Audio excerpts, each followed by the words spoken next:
Hello mga ka-busy mind. So sa mga nag-comment sa ating video na ang PVC na ginagamit ay pang tubig.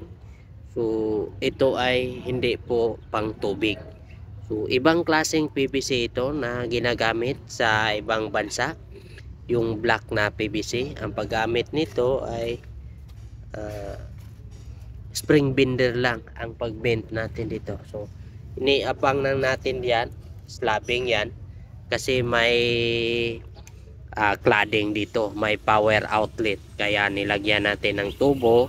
May wire na rin. Yung isa wala pang wire pero nilagyan natin ng guide para kapag nag flooring na dito, so wala nang problema tayo, may guide na kapag hihilaan natin ng cable. So ganyan ang mga ginagawa ng mga electrical.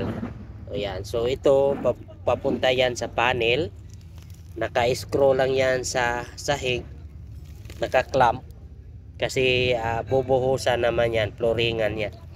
So yan ang trabaho ng mga electrical sa ibang bansa na gamit ang PVC pipe na black.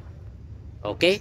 So kung may idea din kayo sa mga electrical or katanggap-tanggap ba ito sa